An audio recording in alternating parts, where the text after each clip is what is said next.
नमस्कार, मैं doctor Dilip Kumar, assistant professor, Vidya Bhavan Mahila college Siwan से। छात्रों, पिछली कक्षा में मुग़ल साम्राज्य के अधीन हम लोगों ने हुमायूं को पढ़ा था और जैसा जानते हैं कि हुमायूं ने अपने भाई हिंदाल के गुरु मीर अली अकबर की पुत्री हमीदा बानो बेगम से विवाह किया था। तो उस विवाह हमीदा बानो बेगम के विवाह के बाद जो उनका पुत्र हुआ वह अकबर हुआ। तो आइए अकबर के बारे में आज हम लोग विस्तार पूर्वक जानते हैं।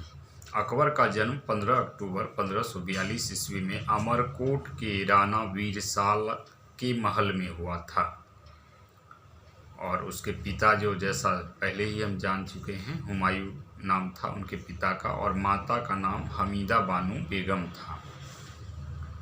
अब आइए अकबर के राज्याभिषेक के बारे में जानते हैं। तो अकबर का राज्याभिषेक जो है 14 फरवरी 1556 ईस्वी में हुआ था और उनका राज्याभिषेक जो है पंजाब के कलानौर नामक स्थान पर हुआ था, जिस समय अकबर की उम्र महज 13 वर्ष की थी। और अकबर की शिक्षा जो है, उनके शिक्षक जो थे अब्दुल लतीफ़ ईरानी थे, जो ईरानी विद्वान थे, उनके द्वारा उनकी शिक्षा मिली थी। तो उनका जन्म अमरकोट में हुआ जो वर्तमान पाकिस्तान में है और उनका भरण पोषण को हम देखें तो भरण पोषण उनका मेवात में हुआ था। और उनकी पहली निकाह को देखें तो पहली निकाह जो थी, जैसा हम पहले ही जान चुके हैं कि हुमायूं के भाई हिंदाल थे, तो हिंदाल की बेटी रुकिया बेगम यानी चाचा की ही बेटी से उनका पहला निकाह, अकबर का पहला निकाह हुआ था और उस समय अकबर की उम्र मात्र महज 9 वर्ष की थी। अब आइए हम लोग देखते हैं अकबर के द्वारा लड़ा गया पहला प्रथम युद्ध। तो उनके द्वारा पहला प्रथम युद्ध जो लड़ा गया वह पानीपत का दूसरा युद्ध था। पानीपत का पहला युद्ध जैसा हम जानते हैं कि बाबर के समय में 1526 ईस्वी में लड़ा गया था, तो वहीं पानीपत का दूसरा युद्ध जो है 5 नवंबर 1556 ईस्वी में हुआ था। और यह जो युद्ध हुआ था अकबर और हेमू के बीच में हुआ था। हेमू जिनका पूरा नाम हेमचंद्र विक्रमादित्य था, उनके बीच और अकबर के बीच में युद्ध होता है और काफ़ी भयंकर युद्ध होती है और ऐसा लगता है कि हेमू की विजय हो जाएगी। हेमू की विजय होने ही वाली होती है। वैसे ही हेमू की आँखों में आके तीर लग जाता है और यह संदेश जाता है उनकी सेना में कि हेमू की मृत्यु हो गई है और सेना भाग खड़ा होता है। और यह मुग़ल बादशाह का भाग्य था कि ऐसा हुआ और पुनः जो है मुग़ल सत्ता की स्थापना हो जाती है। तो इस प्रकार देखते हैं कि पानीपत का दूसरा युद्ध जो हेमचंद्र विक्रमादित्य और अकबर के बीच में हुआ था, उसमें जो है हेमू या हेमचंद्र विक्रमादित्य मारा जाता है और अकबर की विजय होती है। अब उसके बाद हम देखते हैं कि चूँकि अकबर जो है मात्र 13 वर्ष की उम्र में सत्ता पर बैठा था, शासक बना था, तो उनकी उम्र काफ़ी कम थी। तो वह जो कार्य कर रहा था उस समय वह बैरम खां के संरक्षण में काम कर रहा था। उनका संरक्षक जो था वो बैरम खां था। बैरम खां के अधीन उन्होंने कार्य किया।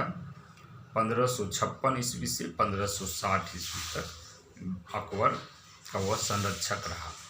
कहा जाता है कि जैसे ही बड़ा उनका उम्र होती जा रहा था, धीरे धीरे वह बड़ा हो रहा था अकबर, धीरे धीरे बैरम खां की बातें उन्हें अच्छी नहीं लग रही थी। चूँकि एक जो थी हरम दल था जिसमें महिलाएं थी, वह धीरे धीरे कान अकबरों के भरने लगे थे। उनके खिलाफ बैरम खां के खिलाफ उनकी कान को भरने लगे थे और बैरम खां जो था वह सिया सरदार था और वह पूर्व में एक तारदी बेग नामक सुन्नी सरदार की हत्या किया था। इस कारण से भी अकबर के दरबार में जो सुन्नी सरदार की संख्या जिनकी संख्या ज़्यादा थी, वह उन्हें नापसंद करने लगे थे। और इसी बीच में जो है एक विद्रोह बैरम खां के द्वारा किया जाता है। तिलवाड़ा नामक एक युद्ध भी होता है बैरम खां और अकबर के बीच में।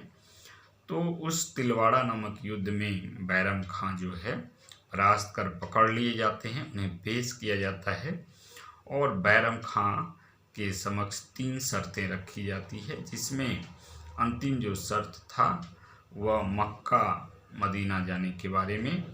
तो वह मक्का मदीना जाना स्वीकार करता है और वो पत्नी सहित परिवार सहित वो मक्का मदीना जा ही रहा था, तो गुजरात की पाटन नामक जगह पर उनकी हत्या कर दी जाती है। और यह उनकी जो हत्या होती है वह मुबारक खां के द्वारा होती है। मुबारक खां, जिसके पिता की हत्या बैरम खां ही ने किया था, वह 1555 ईस्वी में मच्छीवाड़ा के युद्ध में बैरम खां ने मुबारक खान के पिता की हत्या कर दी थी। तो इसका बदला जो है मुबारक खान लेता है, वह गुजरात के पाटन नामक स्थान पे। और इस प्रकार से बैरम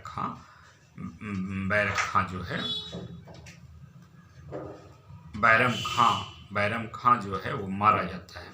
और बैरम खां के मारे जाने के बाद उनकी जो पत्नी है उनको लाया जाता है अकबर के दरबार में, और उनकी पत्नी का नाम था सलीमा बेगम। और अब देखते हैं, पहला विवाह उनका जो हुआ था 9 वर्ष की उम्र में रुकिया बेगम से। पुनः वो बैरम खां की विधवा सलीमा बेगम से वो पुनः निकाह कर लेते हैं, विवाह कर लेते हैं। इस प्रकार से यह दूसरा विवाह अकबर का होता है। और वो जो सलीमा बेगम थी, उनके छोटे पुत्र अब्दुल रहीम थे। अब्दुल रहीम को वो अपने यहाँ उच्च शिक्षा की व्यवस्था करते हैं, और यही अब्दुल रहीम जो है अब्दुल खाना खान के नाम से प्रसिद्ध होता है, जो उनके दरबार में नवरत्न की उपाधि हासिल करता है, नवरत्न में भी शामिल होता है। तो इस प्रकार से हम देखते हैं कि अकबर का ये जो है बैरम खां का अंत होता है, और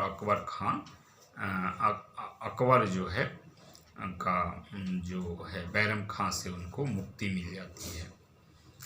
और बैरम खां के अंत होते ही और अकबर का जो है पेटीकोट शासन या पर्दा का शासन जिसे कहा जाता है वह आरंभ होता है।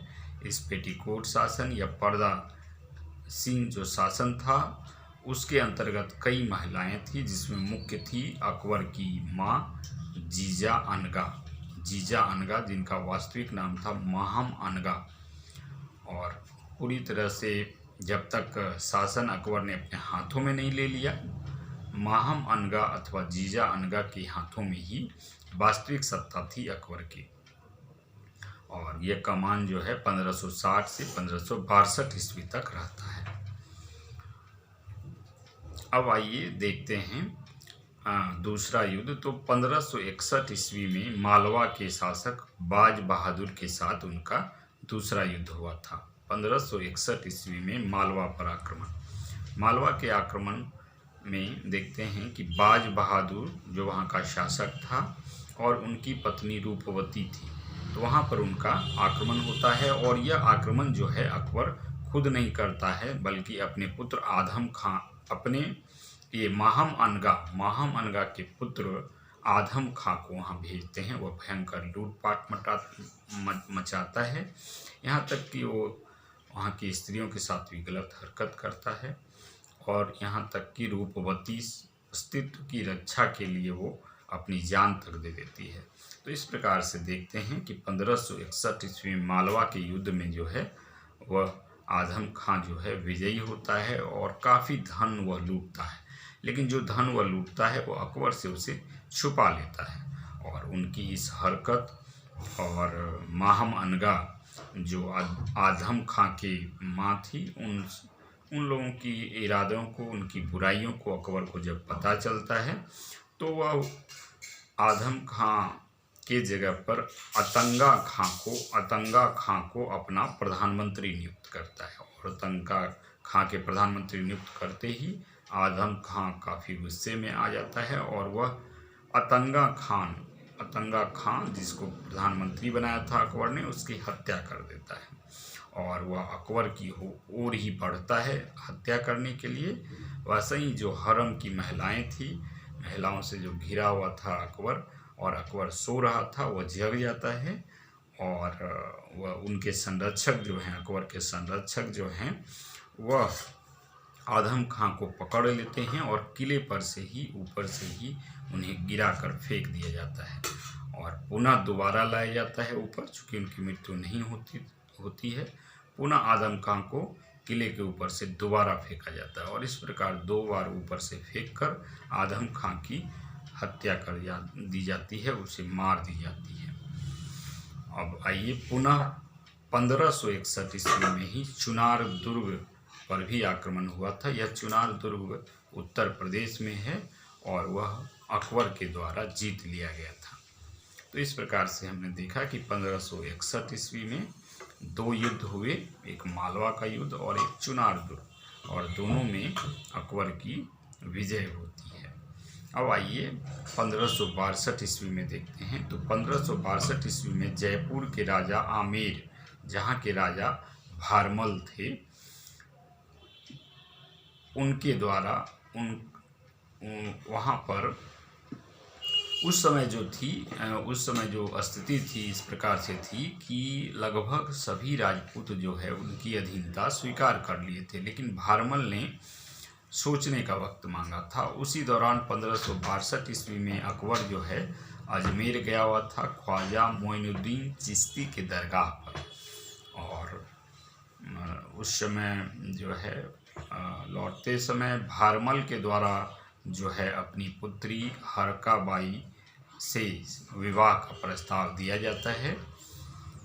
राजा भारमल के द्वारा अपनी पुत्री हरका बाई के विवाह का प्रस्ताव अकबर के समक्ष दिया जाता है। अकबर यह सोचकर विवाह स्वीकार कर लेता है कि उनसे वैवाहिक संबंध स्थापित करने से उनके राजपूत नीति जो है, राजपूत या हिंदू शासक खुश होंगे और उनका साम्राज्य विस्तार आसान हो जाएगा। तो इस प्रकार से उनका पुनः तीसरा जो विवाह होता है वह राजा भारमल जो राजस्थान के थे उनकी पुत्री हरकाबाई से होता है। और भारमल को जो है उपहार स्वरूप उनको योग्य सेनापति का पद दिया जाता है, उनको सेनापति के रूप में बनाया जाता है और भारमल एक योग्य सेनापति के रूप में अकबर को मिल जाते हैं। 1562 में ही पुनः हम देखते हैं कि मेड़ता का युद्ध होता है और मेड़ता का युद्ध में भी उनको अकबर की विजय होती है। पुनः 1564 ईस्वी में गोंडवाना मध्य प्रदेश में है और वहाँ की रानी दुर्गावती थी और अंततः जो दुर्गावती जो है उनसे संधि कर लेता है और अकबर का अधिकार उस पर गोंडवाना पर हो जाता है और यह जो गोंडवाना पर उनका अधिकार होता है 1564 ईस्वी में होता है। तो इस प्रकार से हम देखते हैं कि उनका अकबर का जो है साम्राज्य विस्तार धीरे धीरे होता जाता है। अब आइए कुछ सामाजिक सुधार के बारे में संक्षिप्त रूप से जानते हैं। तो 1562 ईस्वी में अकबर ने दास प्रथा का अंत किया। 1563 ईस्वी में तीर्थ यात्रा कर, 1564 ईस्वी में जजिया कर उन्होंने हटाया। जजिया कर वह कर होता था जो मुस्लिम शासक द्वारा गैर मुस्लिमों से वसूला जाता था। तो इन सारी कुप्रथाओं को जो है, इन सारे जो बुराइयां थी उनका अंत अकबर ने किया और जजिया कर जो हटाने से जो है गैर मुस्लिम जो है यानी हिंदू जो है वो काफ़ी खुश होते हैं और हिंदुस्तान की हिंदू जनता के द्वारा अकबर को मुग़ल बादशाह मान लिया जाता है, स्वीकार कर लिया जाता है और हिंदू जनता के द्वारा ही उनका जो नाम था अकबर का वह जलालुद्दीन मोहम्मद था, जलालुद्दीन मोहम्मद। तो यहाँ के हिंदू जनता के द्वारा ही उनको अकबर की उपाधि दी जाती है। यह अकबर की उपाधि कब दी जाती है, इसे ध्यान में रखेंगे आप, जब अकबर के द्वारा जजिया कर हटाया जाता है। और जजिया कर उन्होंने जो है 1564 ईस्वी में उन्होंने जजिया कर हटाया था। तो इस जजिया कर के हटाने के बाद यहाँ के हिंदू जो है प्रजा जो है, जनता जो है, उसे अकबर की उपाधि दी जाती देते हैं। और अकबर का मतलब होता है महान। तो इस प्रकार जो जलालुद्दीन मोहम्मद है वह अकबर बन जाता है, अकबर की उपाधि से विभूषित हो जाता है। अब आइए उसके बाद हम लोग देखते हैं आगे के युद्ध के बारे में। तो अगला युद्ध जो उनका हुआ 1567 ईस्वी से 68 ईस्वी तक उदयपुर पर उनका आक्रमण हुआ, जहां पर के राजा उदय सिंह थे। और इस समय भी उनकी विजय होती है, लेकिन चित्तौड़गढ़ जो उदयपुर के ही राजा थे उस पर प्रत्यक्ष रूप से पूर्ण रूप से अकबर नहीं विजित कर पाता है।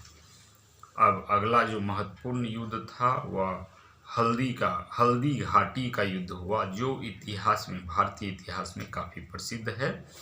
और यह राजस्थान के अंतर्गत यह हल्दी घाटी आता है। और यह जो युद्ध हुआ महाराणा प्रताप और अकबर के बीच में हुआ। प्रारंभ में अकबर ने उन्हें संदेश भेजा अपनी अधीनता स्वीकार करने के लिए, लेकिन महाराणा प्रताप ने उनकी अधीनता नहीं स्वीकार की और दोनों के बीच में एक युद्ध होता है। और कहा जाता है कि 32,000 की सेना जो थी वह महाराणा प्रताप की थी और अकबर की सेना 80,000 लगभग थी। दोनों के बीच में एक भयंकर युद्ध होता है 21 जून 1576 ईस्वी को। और यह जो हल्दी घाटी का युद्ध है वह बहुत दिनों तक नहीं चला था। यह युद्ध, हल्दी घाटी का युद्ध जो है वो महज एक दिन, और एक दिन में ही, पूरे दिन नहीं बल्कि महज एक 4 घंटा का यह युद्ध हुआ था। और इसमें महाराणा प्रताप की सेना जो थी वह 4 भागों में बटी थी और बीच के भाग में जो थे, मध्य भाग में जो थे महाराणा प्रताप और उनके जो मंत्री थे भामाशाह, वो दोनों मध्य में तैनात थे। और उनका सगा भाई जो शक्ति सिंह था वह मुगलों के साथ था। दोनों में एक भयंकर युद्ध होता है। और राजा मान सिंह जो है अकबर की ओर से जो है सेना का नेतृत्व कर रहे थे, वो सेनापति का दायित्व निभा रहे थे। और इसी बीच हम देखते हैं कि राजा मान सिंह और महाराणा प्रताप दोनों में युद्ध होता है। और महाराणा प्रताप का घोड़ा जो है चेतक घायल हो जाता है, उसके पैर में राजा मानसिंह की तलवार से लगता है, चोट लगता है। और घोड़ा जो है 5 किलोमीटर दूर नाले को तड़प कर, एक बड़ा सा नाला था, उसको तड़पते हुए वो 5 किलोमीटर दूर भाग खड़ा होता है और वहाँ पर वो दम तोड़ देता है।